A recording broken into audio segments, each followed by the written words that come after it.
got the outgoing coach of the Mount Eliza Football Club, Troy Shannon. Was it the third quarter, Troy, got away for you?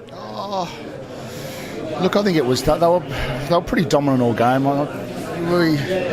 It did. You know, we always knew that they'd. 3 times we played them, they've done the same thing to us. They've just got hold of us in 10, 15 minutes. We still believed right till probably the 25-minute mark that we were still a chance, and unfortunately the siren went on us.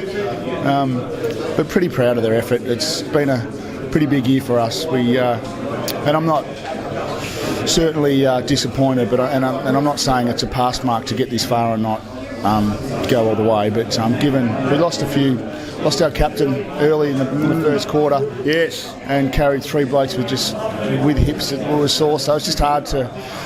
Against a midfield like that just kept bullying us, and we were ragdolling us in the end, and the kids were hanging on, and look, their effort was good, but it just beaten by a better side today.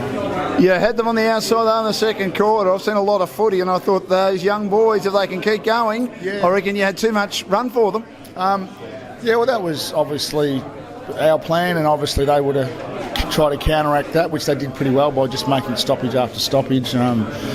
But yeah, when you've got some decent sized midfielders run around up against, with 16-year-old kids running out there today, and 17 and 18-year-olds. So they'll be better for the run. And look, it wasn't our day. Certainly, once again disappointed, but certainly not with their effort. They tried, and maybe had we kicked a little bit straighter early in that last quarter, might have changed things a little bit too. Is that what you're most proud of, Troy, in your final year as you leave this club? Obviously with a heavy heart, that you've blooded so many kids, especially this year.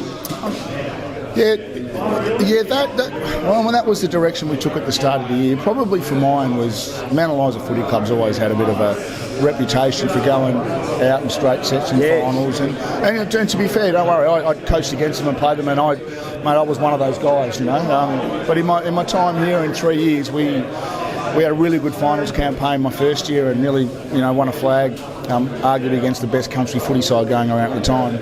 And last year was disappointing, and so this year for these young kids who probably most of them shouldn't even be playing senior footy, regardless playing finals footy. So for them to bow out, winning in a final and being really super competitive against a couple of sides with real bigger bodies and men, I think that's what I'm proud about. I think that they've created their own legacy, and they're not the side that these kids don't have to wear what probably the past had on them.